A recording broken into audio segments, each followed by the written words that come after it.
안녕하세요. 이거 미리 풀어줬어야 되는데, 그죠? 한번 풀어볼까요? 1번. 통정어의 표시에 관한 민법 제108조는 계약에 한하여 적용되며 단독행위에는 적용되지 아니한다는 것이 통설이다. X자. 왜냐하면 상대방 있는 단독행위는 적용되죠. 그죠? 물론 상대방이 없으면 짤 수가 없으니까 상대방 없는 단독행위는 적용되지 않겠지만 있는 단독행위는 적용이 되기 때문에 1번은 X네요. 2번. 갑의 을에 대한 채권을 병으로 하여금 추심하도록 하기 위하여 그 채권을 병에게 양도하는 것은 신탁행위이다. 5자. 우리 신탁행위 하나 더 있었죠. 뭐가 있었죠? 양도담보. 그죠? 그래서 양도담보하고 여기 나와 있는 채권 조심을 위한 채권 양도는 신탁행위입니다. 3번. 공장을 설립할 목적으로 토지를 매수하는 자가 토지상에 공장을 건축할 수 있는 여부를 관할관청에 알아보지 아니한 것은 뭐 아무런 이유도 없이 확인 안 했죠. 이게 뭐죠? 중과실이니까 중과실에 해당한다. 맞는 지문이고요. 4번. 채권에 관한 분쟁을 종결시키기에 화해하는 경우. 기억나시나요? 화해계약은 원칙적으로 착오를 이유로 취소할 수가 없지만 당사자 자기가 관한 착오, 분쟁 이해의 사유에 관한 착오는 착오를 이유로 취소할 수가 있었죠. 근데 당사자 자기가 관한 착오가 뭐예요? 제 저번 주에 합의할 필요도 없는데 합의한 경우. 이게 뭐죠? 당사자 자기가 관한 착오라 그랬어요. 기억나시죠? 제가 뭐 경찰서 얘기도 막 하고 그랬잖아요. 그죠? 그럼 보자고요.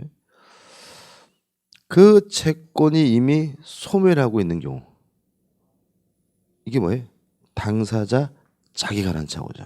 그러니까 채권 자체가 이미 소멸됐다면 결국은 뭐 할 필요가 없는 거죠? 합의할 필요가 없는 거죠. 그런데 어떻게 해요? 한 거니까 당사자 자기가 관한 착오고 착오를 이유로 취소할 수 있다는 지문은 맞는 지문이 되는 거죠. 옵니다.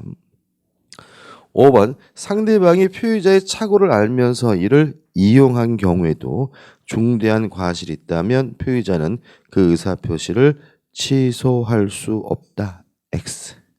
원래 중대한 과실이 있다면 착오를 이유로 취소할 수 없잖아요. 그죠? 다만 상대방이 그것을 이용하고 있다면 중과실이 있더라도 착오를 이유로 취소하는 것이 가능하기 때문에 이 지문은 뭐죠? X가 되는 거죠. 6번. 채무자가 보증인을 기망하여 보증계약을 체결했어요. 조심할 게 있는데 보증계약은 누구하고 하는 거죠?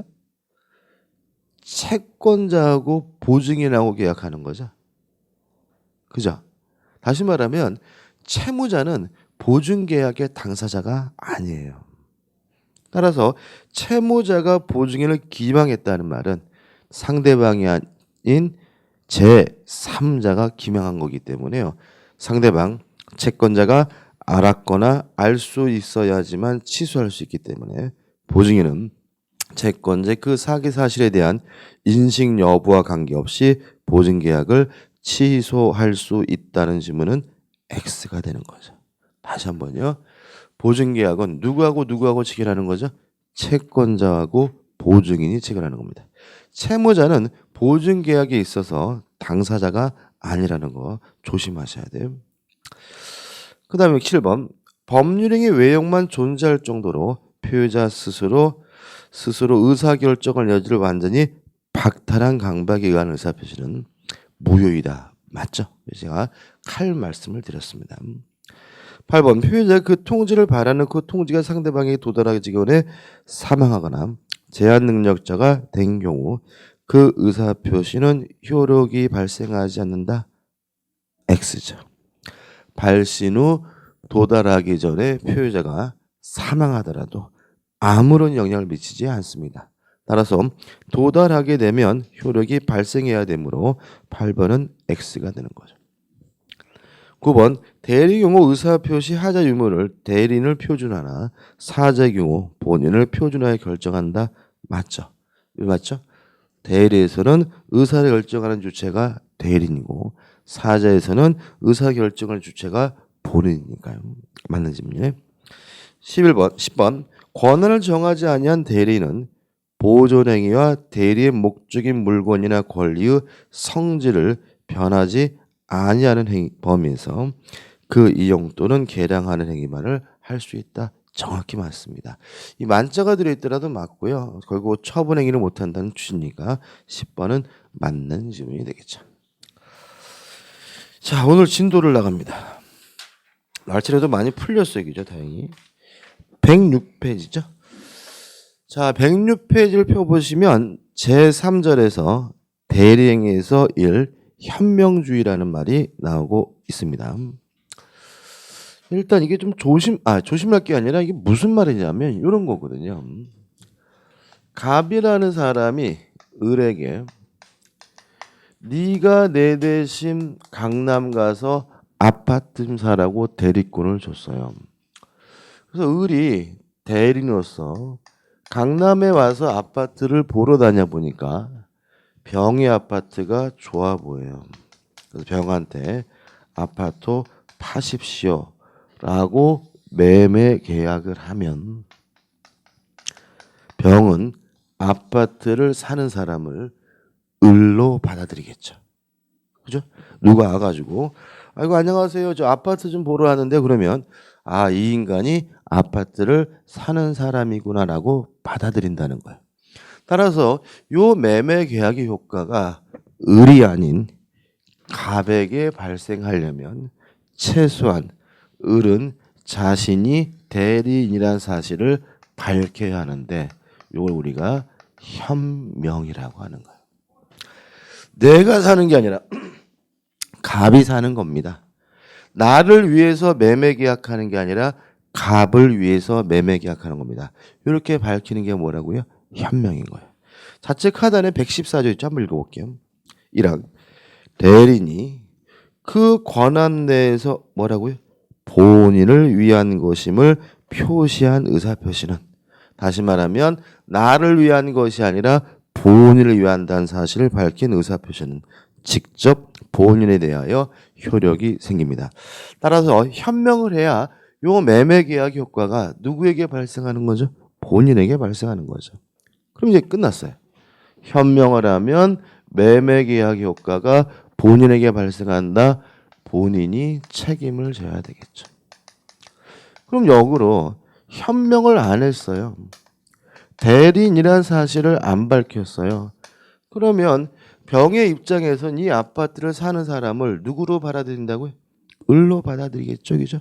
따라서 원칙적으로 현명 안 했다면 누가 요 매매 계약에 대해서 책임을 져야 되는 거예요? 대리인이 그 책임을 직접 부담해야 되겠죠. 그죠? 근데 물론 현명하지 않았더라도 병이 만약에 을이 대리인이라는 사실을 알았거나 알 수가 있었다면 굳이 이거를 을에게 책임을 기소시킬 필요는 없는 거니까 이때는 누가요? 본인이 책임을 지면 되겠죠. 이게 전부입니다. 실제로 교재가 굉장히 자세히 나오고 긴 것 같지만 우리가 기억할 것은 뭐예요? 이게 전부고요. 추가할 것은 뭐냐면 예외적인 거 몇 가지만 좀 추가하면 돼요. 예외적인 거. 첫째, 현명할 필요가 없는 경우가 있어요. 상행위는 현명할 필요가 없습니다. 왜요? 상행위는 계속 반복적으로 하는 거잖아요. 그죠? 그러면 물건 하나 팔 때마다 일일이 현명해야 된다면 장사 못 해먹겠죠. 그죠? 따라서 상행위는 굳이 현명할 필요가 없고요. 현명하지 않아도 본인에게 당연히 효과가 기속이 되는 거죠. 그 다음에 두 번째, 부부간의 일상 가사 대리권입니다. 이거 중요한데 부부간의 일상 가사 대리권이란 말은 뭐냐 하면 일상적인 가사, 집안일이죠. 집안일에 대해서 쌍방은 뭐가 있다는 거죠? 대리권이 있다는 얘기예요. 예를 들어서 갑과 을이 부부인데 갑이 출근해서 회사 가 있는 상태인데 아파트 보일러에 기름이 떨어졌어요. 그래서 병이라는 주유업자를 불러가지고 아파트 보일러에 기름을 넣으면 이 기름값은 병은 갑에게도 청구할 수가 있는 거예요. 왜냐하면 아파트 보일러에 기름을 넣는 것은 일상적인 뭐예요? 집안일이고 부부간에 쌍방에 뭐가 있는 거죠? 대리권이 있는 거니까 요 매매 계약 효과가 누구한테도요? 배우자에게도 기속이 되는 거죠. 물론 이럴 때 을이 굳이 나는 개똥이 아빠 대리인 을입니다라고 밝힐 이유는 없는 거죠.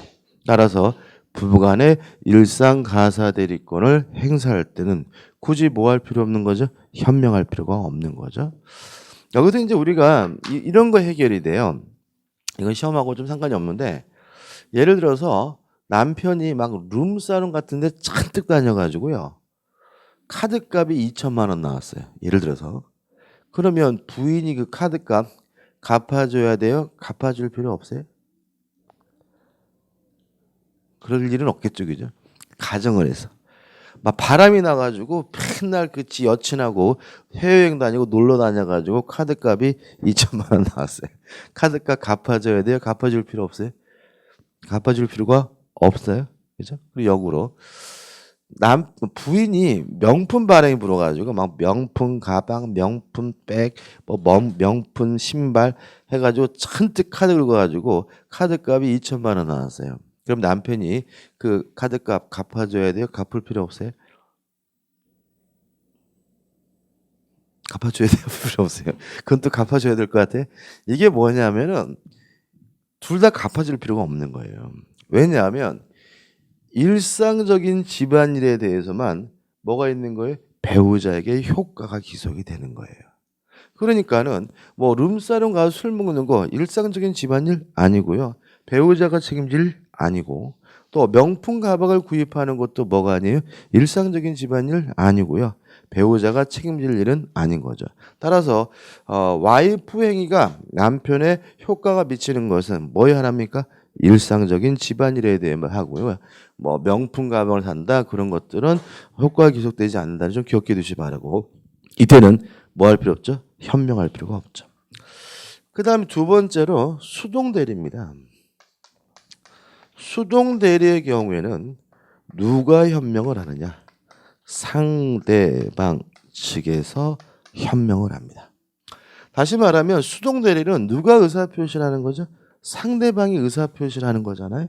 그러면 너한테 하는 게 아니라 본인에게 하는 의사표시라는 사실을 누가 밝혀줘야 돼요? 상대방 측에서 밝혀줘야 되겠죠. 그죠? 다시 말하면 암소리 안 하고 병이 을에게 의사표시를 하면 을이 어떻게 받아들이겠어요?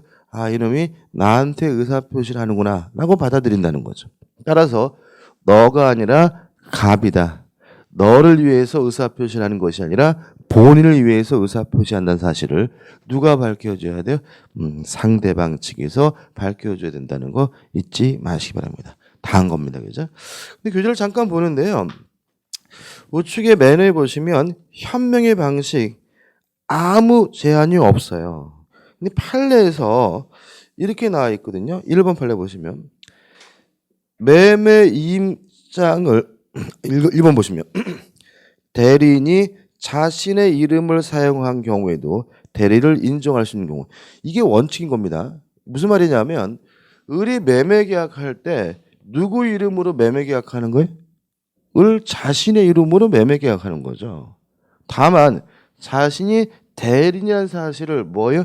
밝히라는 말이지 이게 본인의 이름으로 계약하라는 얘기는 아니잖아요. 그죠? 상식적으로 지가 갑이 아닌데 왜 갑인 것처럼 하면 안 되는 거예요. 그죠? 자기는 뭐예요? 을이니까 을의 이름으로 계약하고 을의 이름으로 뭐죠? 도장 찍고 다만 자신이 뭐란 사실을요? 대리인이라는 사실을 밝히는 게 뭐예요?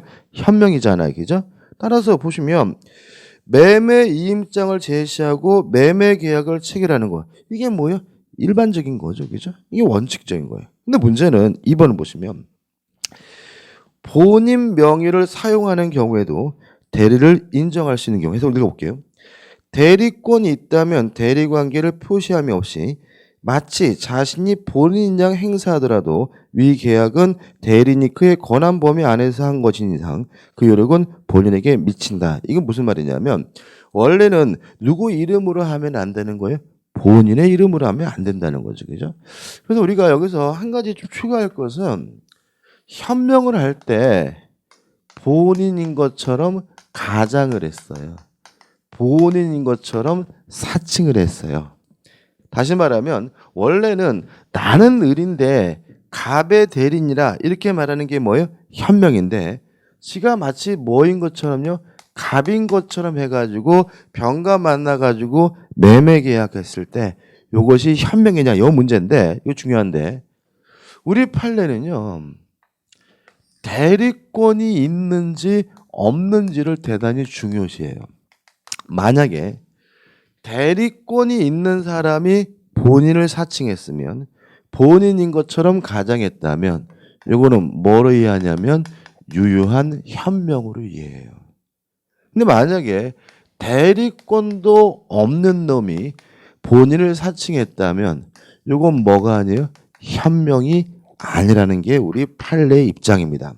따라서 본인을 사칭했다, 본인인 척했다, 본인의 이름만을 썼다 이런 말이 나오면 다시 한번 그 사람에게 대리권이 있는지 없는지를 확인해 보셔야 돼요.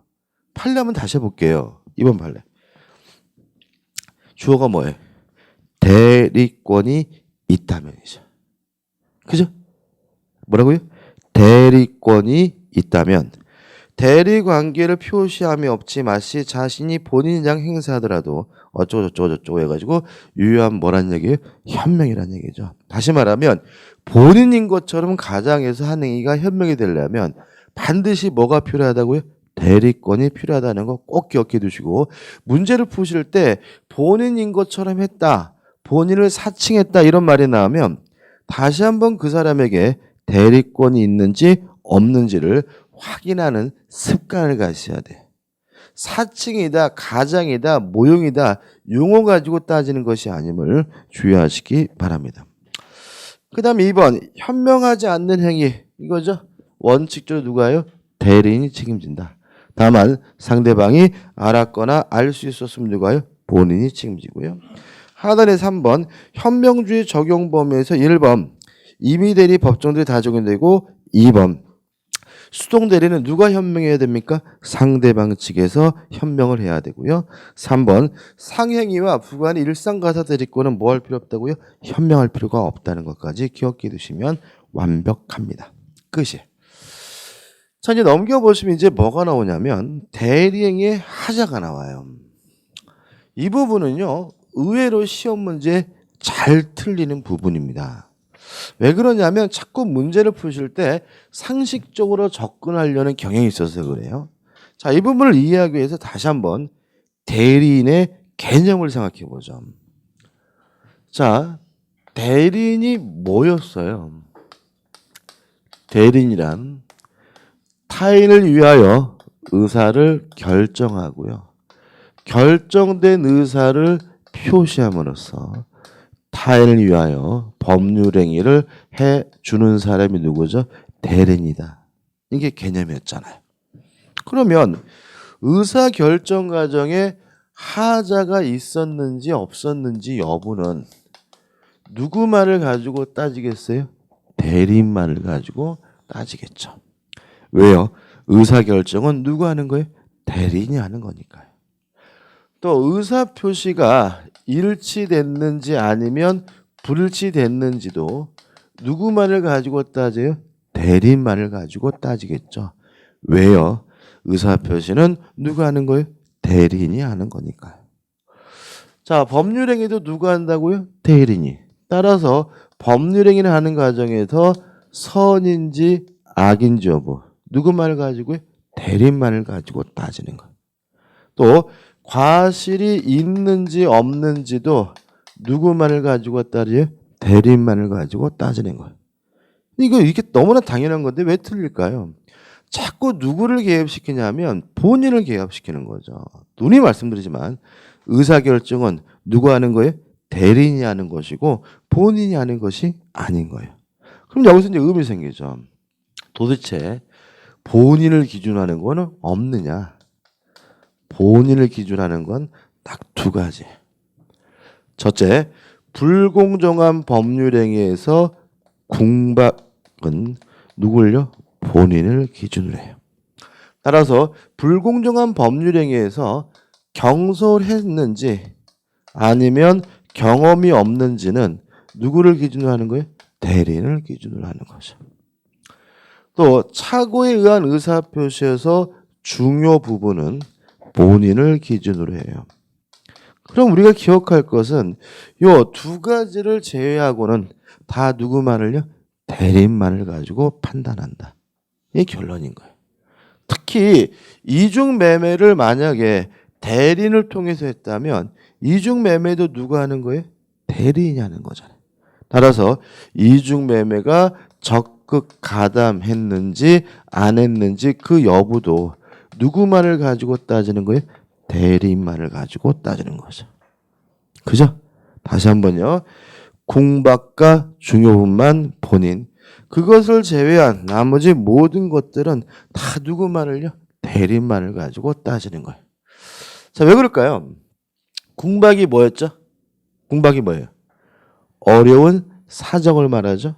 그러면 어려운지 안 어려운지는 누구죠? 본인을 가지고 따져야 되겠죠. 중요 부분이 뭐였어요? 중요 부분이 되려면 반드시 뭐가 있어야 돼요? 경제적 불이익이 있어야 되죠. 그러면 그 계약이 경제적으로 불이익한지 아닌지는 효과를 받는 누구만을 가지고요? 본인만을 가지고 따져야 되겠죠. 그래서 두 가지를 제외한 나머지 모든 것들은 다 누구만을? 대리만을 가지고 따집니다. 연습을 좀 해볼게요. 자, 갑이 본인이고 을이 대리인인데 병이 갑에게 사기를 쳤어요. 그리고 나서 을과 병이 만나서 매매 계약을 했어요. 요 매매 계약을 사기 쳤다는 이유로 취소할 수 있어요, 없어요? 사기 당했다는 이유로 취소할 수 있어요, 없어요? 없다. 그죠? 왜요? 사기 당했는지 안 당했는지 누구만을요? 대리인만을 가지고 따지니까. 그죠?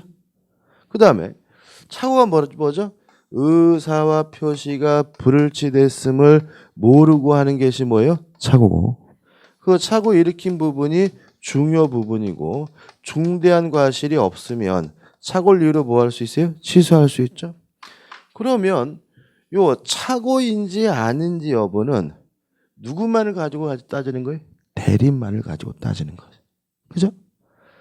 중과시 있는지 없는지도 누구만을 가지고 따지는 거예요?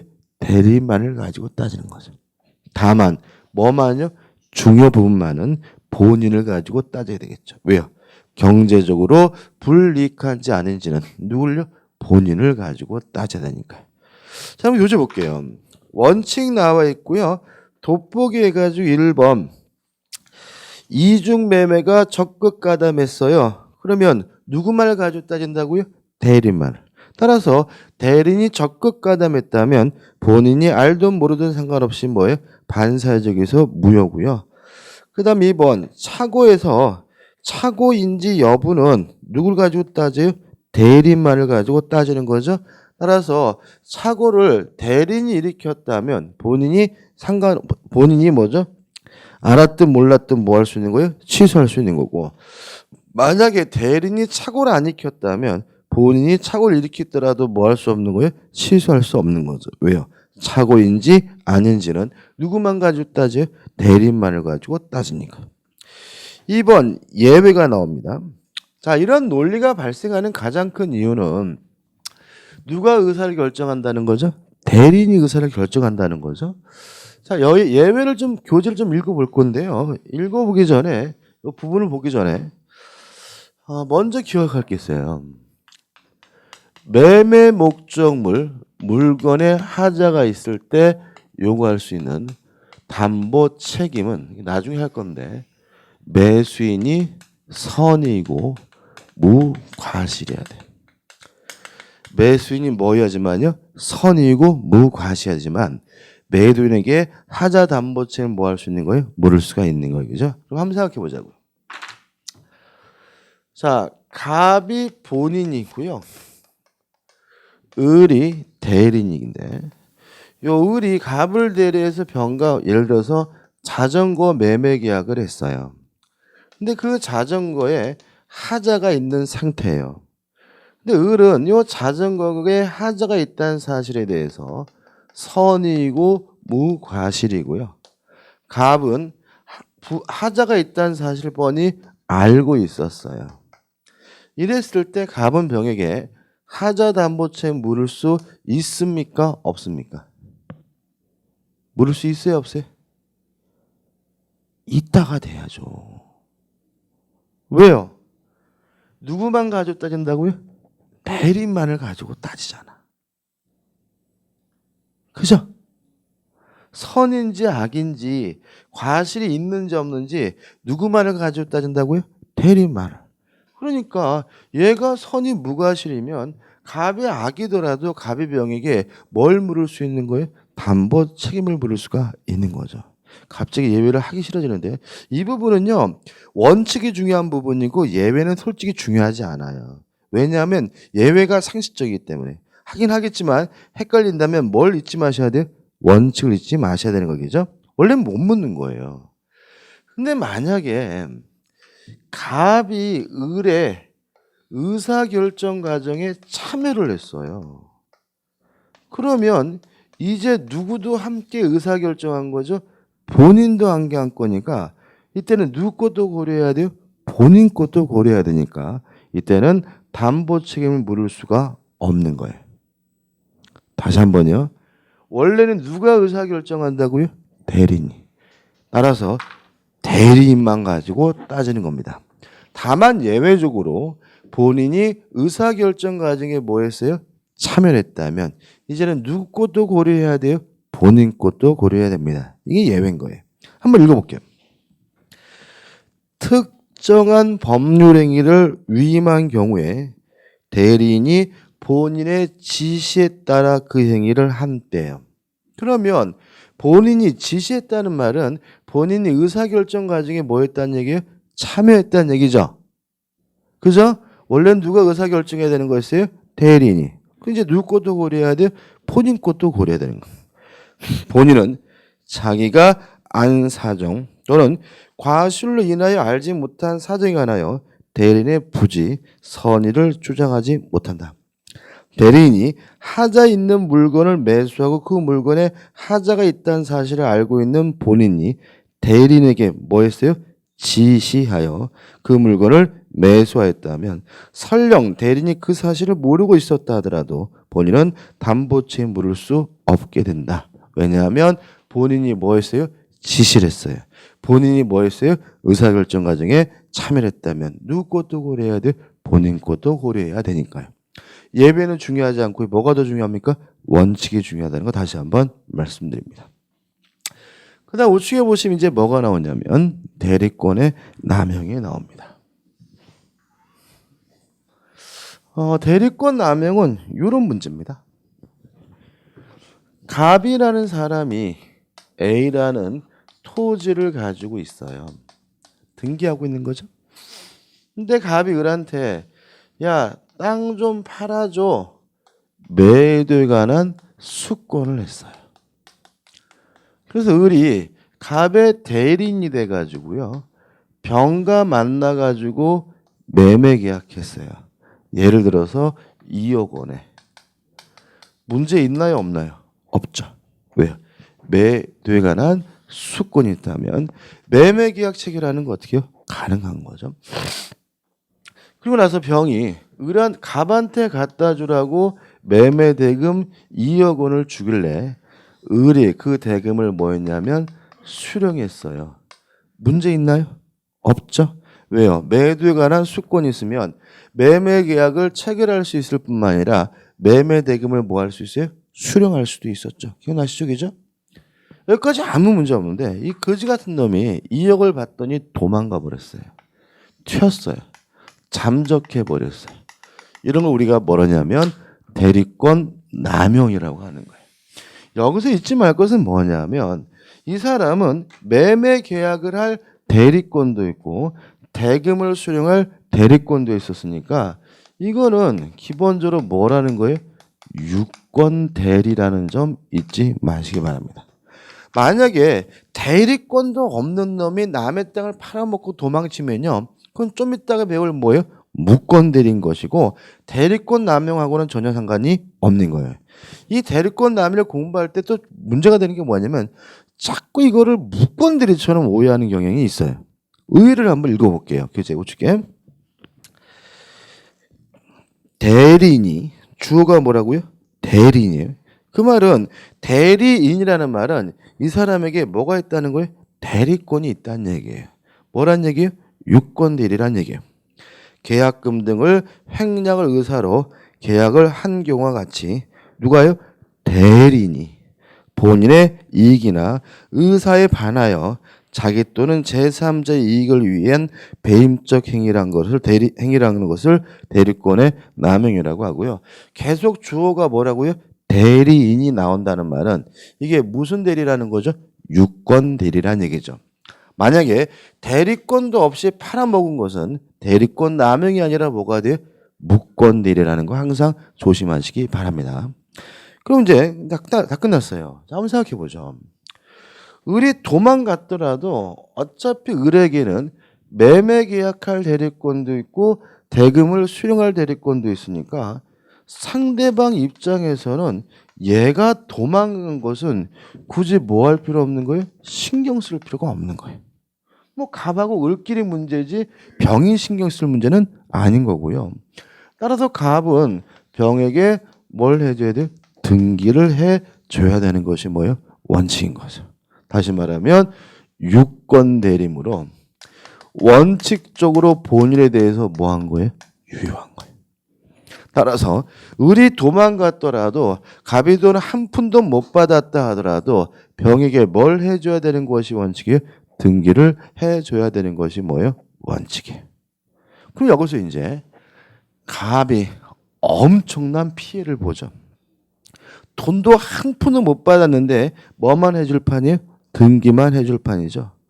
오히려 누가 보호가 돼요? 상대방이 보호가 되죠. 그럼 여기서 이제 예외를 알 수 있는 거죠. 상대방을 보호할 필요가 없는 경우까지 갑에게 손해를 끼치는 것은 말도 안 되는 거죠.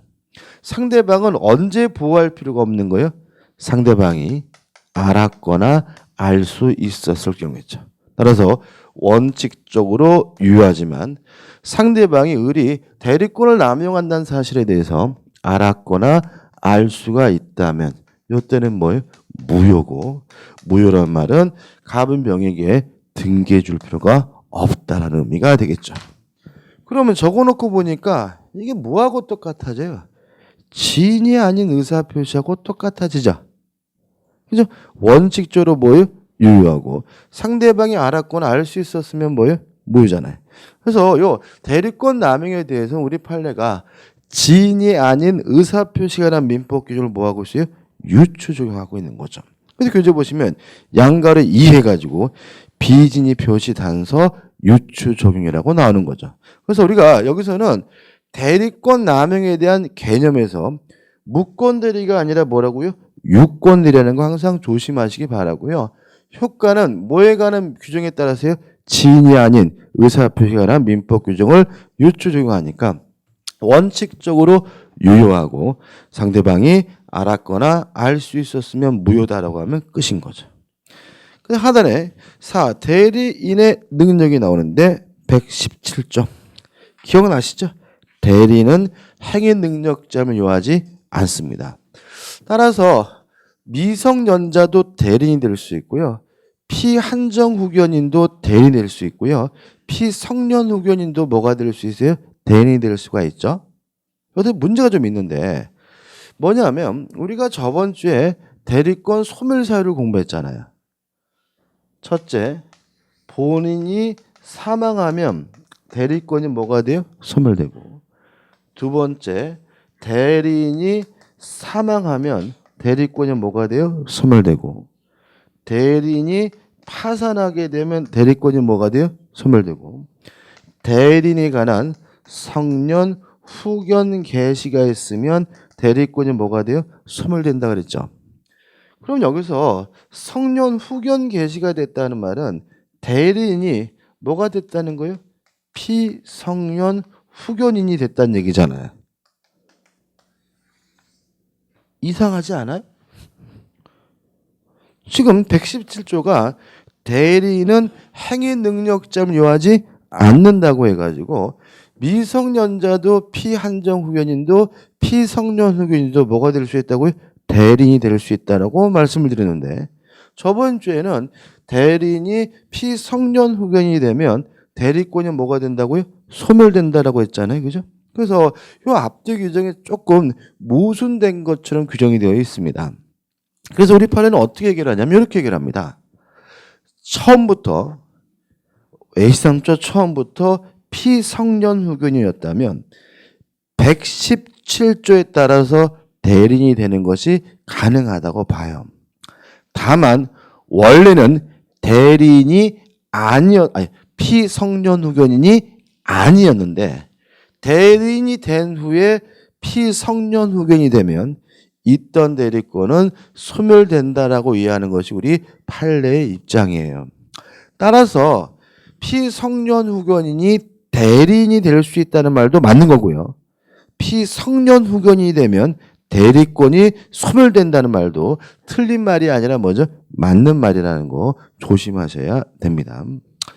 그 다음에 넘겨보시면 뭐가 나오죠? 대표 예지가 나오네. 기출 파헤치가 나옵니다. 대리에 관한 설명으로 틀린 것은 1. 대리인이 파산 선고를 받아도 그의 대리권은 소멸하지 않는다. X. 그죠?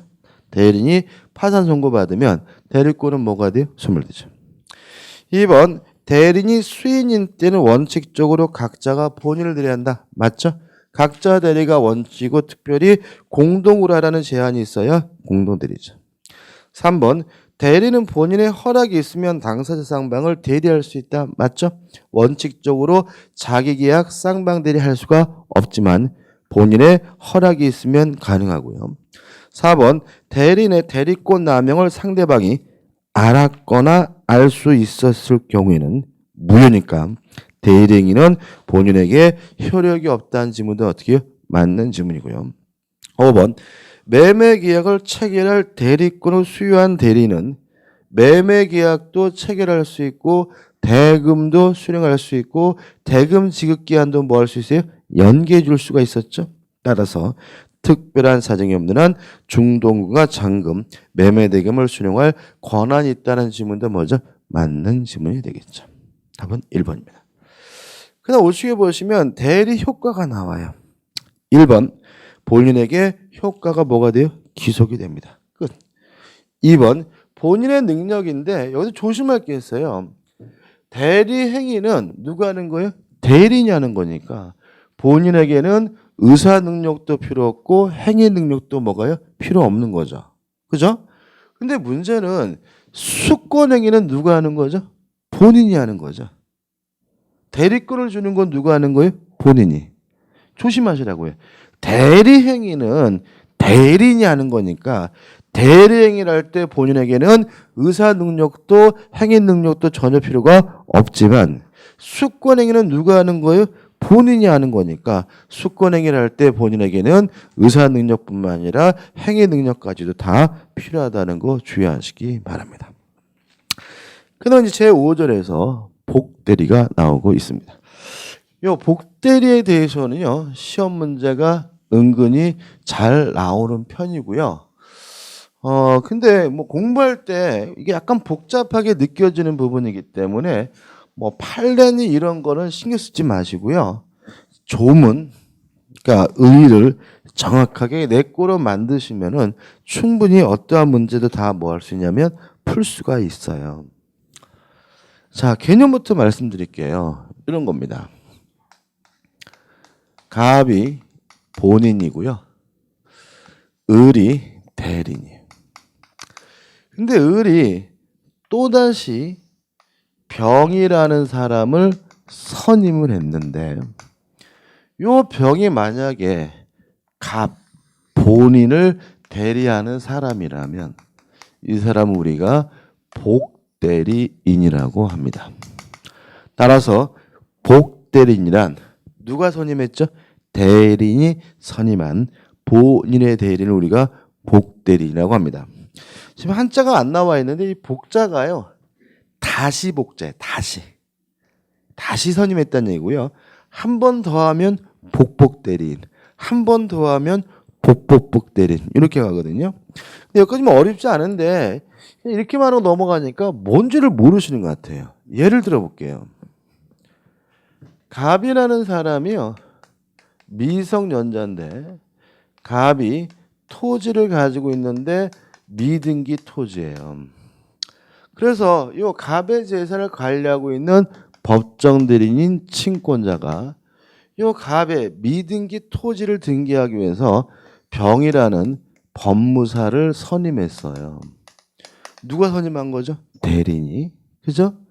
근데 병이 서류를 준비해 가지고 등기를 하면 등기 명의를 갖게 되는 사람은 을이 아니라 누구예요? 갑이니까 결국 병은 누구를 대리하는 거죠? 본인을 대리하는 거죠. 이 사람이 누구예요? 복대리인이 되는 거죠. 이해되시죠? 하나만 더 얘기해 줄까요? 갑이 미성년자인데 술 좀 먹고 싸움박질 해가지고요 유치장 들어갔어요. 그래서 아버지인 친권자가 자식이 아니라 왼수다라고 하면서도 이놈을 빼내기 위해서 변호사를 선임했다면 이 변호사는 결국은 대리인이 선임했지만 누구를 대리하게 돼요? 본인을 대리하게 되니까 이 사람이 뭐가 되는 거죠? 복대리인이 되는 거죠. 감 잡히시죠? 그죠? 자, 서술 의의 나와 있고 2번 복대리인의 법적 성질 해가지고 1. 복대리인은 대리인이 스스로 선임하는 거다. 2. 복대리인은 본인의 대리인이지 누구의 대리인이 아니에요? 대리인의 대리인이 아니다. 그 다음에 넘기셔가지고 이제 구체적인 내용이 나옵니다. 2번 복대리인 복인권과 책임이 나오는데 자 여기서 우리 지금 들어가기 전에 얘는요 항상 예외 없이 임의 대리인이에요. 이게 무슨 말이냐면 대리인이 선임한 본인의 대리인이란 말 속에서 이 선임은 뭘 말하겠어요? 수권행위를 말할 테니까 복대리는 누가 선임했든지 간에 항상 뭐일 수밖에 없어요? 이미 대리인일 수밖에 없다는 거 기억하시고요. 그 다음에 내용을 봅니다. 을 대리인이 만약에 이미 대리인인 경우에 원칙적으로 복대리인을 선임할 수가 없습니다. 그래서 제가 얘를 뭘 들고 있는 거예요? 친권자 법정 대리인을 예를 들고 있는 거예요. 이런 얘기했죠. 갑이 을한테 야 네가 내 대신 뭐 강남 가서 땅 좀 사라 아파트 좀 사라라고 대리권을 줬어요. 근데 을이 가기 싫다고 대충 다른 사람 보내는 건 뭐 되지 않아요? 허용되지 않는 거죠. 따라서 복대리는 뭐가 없는 거예요? 복인권이 없는 거예요. 그럼 항상 못하느냐? 그건 아니겠죠. 본인으로부터 승낙을 얻으면 가능해요. 또 아니면 부득이한 사유가 존재하면 그때는 뭐죠? 가능해요. 자 이런 얘기입니다. 을이 갑한테 전화해가지고 아우 나 진짜 가기 싫어 주말인데 이게 뭐야 그랬더니 갑이 어떻게 그럼 다른 사람 대신 보내. 본인이 뭐 했다면요 승낙했다면 복대리인 선임할 수 있겠죠. 아니면 억지로 하기 싫은 거 하다가 교통사고 나가지고 입원했다면 부득이한 사유가 있다면 그때 뭐죠? 다른 사람 대신 보내는 것도 가능하겠죠. 자 120조를 읽어봅니다. 맨 위에 대리권이 법률 행위에 의하여 부여된 경우 이게 누구죠? 임의 대리인이죠. 대리는 본인의 승낙이 있거나 부득이한 사유가 있는 때가 아니면 복대리인을 선임하지 못한다라고 나와있죠. 그죠? 다시 말하면 원칙적으로 뭐 하지 못해요? 선임하지 못하고 본인의 승낙이 있거나 부득이한 사유가 있어야지만 뭐예요? 가능하다는 뜻이 되겠죠. 그 다음 이제 계속 내용을 볼게요. 자, 만약에 을이 요 두 가지 사유가 있어서 복대리인을 선임하게 된 경우에는요. 선임을 잘 해야 돼요. 만약에 선임을 똑바로 못해서 병이 갑에게 피해를 끼쳤다면 을은 갑에게 당연히 책임을 져야 돼요. 또 선임만 잘하면 안 되고요. 감독도 잘 해야 돼요. 만약에 감독을 제대로 하지 못해서 병이 갑에게 피해를 입혔다면 을은 갑에게 뭘 져야 돼요? 책임을 져야 돼요. 다시 말하면 선임 감독에 대해서 무슨 책임이 있는 거죠? 과실 책임이 있는 거죠. 그럼 이제 항상 그러느냐? 아닐 수도 있다는 거죠. 예를 들어서 본인이 지명이죠. 자, 을이 갑한테 전화해가지고 나 가기 싫어 그랬더니 갑이 승낙한 정도가 아니라 지명까지 했어요.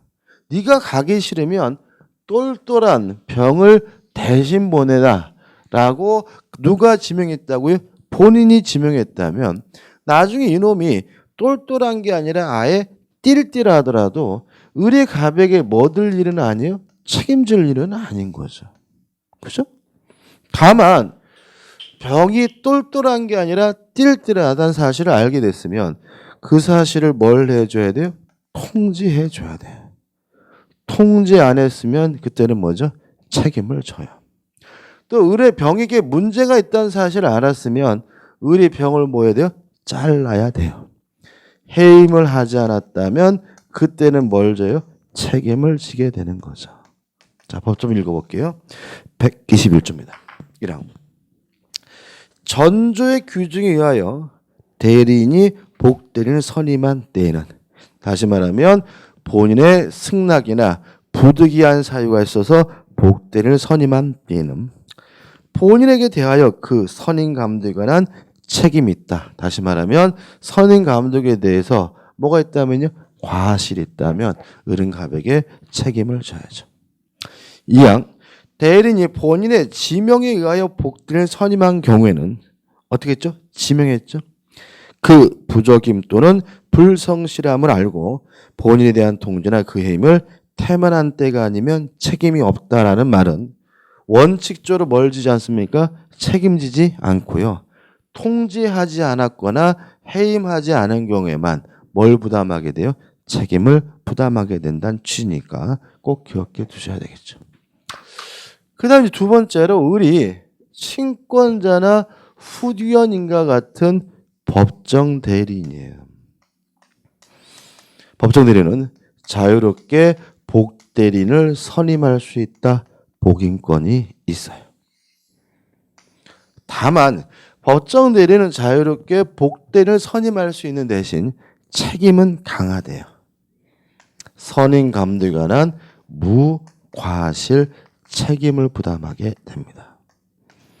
다시 말하면 법정 대리인의 경우에는 병이 갑에게 피해를 끼쳤다면 자신에게 아무런 과실이 없더라도 갑에게 무조건 뭘 져야 돼요? 책임을 져야 되는 거예요. 그러면 항상 무과실 책임이냐? 그거는 아니에요. 이 무과실 책임이 과실 책임으로 전환될 수가 있어요. 언제냐면 부득이한 사유가 존재하는 경우죠. 그럼 다 한 겁니다. 친권자나 후견인과 같은 법정 대리는 무과실 책임입니다. 다만 부득이한 사유가 존재한다면 임의 대리인과 마찬가지로 뭐로 전환됩니까? 과실 책임으로 전환될 수 있다는 것까지 기억해 두시면 돼요. 끝이. 우측 하단에 보시면 이제 3 해가지고 복대리인의 지위에서 1번 대리인에 대한 관계가 나오죠. 간단합니다. 병의 대리권은 을로부터 비롯된 것이니까 을의 대리권보다 반드시 작아야 합니다. 병의 대리권은 을로부터 비롯됐으므로 을의 대리권이 소멸된다면 복대리권도 자동으로 뭐가 돼요? 소멸됩니다. 두 가지고. 그 다음 2번 상대방에 대한 관계, 3번 본인에 대한 관계가 나와 있는데 대리인이 선임했다는 점에서는 특색은 있긴 하지만 어차피 복대리인도 누구의 대리인입니까? 본인의 대리인이니까 대리인과 똑같은 권리와 의무를 부담하게 된다는 거 결론만 기억하시면 되고요. 넘겨보시면 4번 해가지고 복대리인에 뭐가 나와요? 복임권이 나옵니다. 물론 복복대리인 선임하는 거 가능해요. 다만 주의하실 것은 복대리인은 항상 무슨 대리인이에요? 임의 대리인이라 그랬잖아요. 그죠? 항상 임의 대리니까 언제만 선임할 수 있어요? 본인의 승낙이 있거나 부득이한 사유가 있어야지만 복복대리인은 뭐 할 수 있어요? 선임할 수가 있고요. 그 다음에 복대리권의 소멸이 나오는데 다시 말씀드리지만 뭐만 기억하시면 돼요?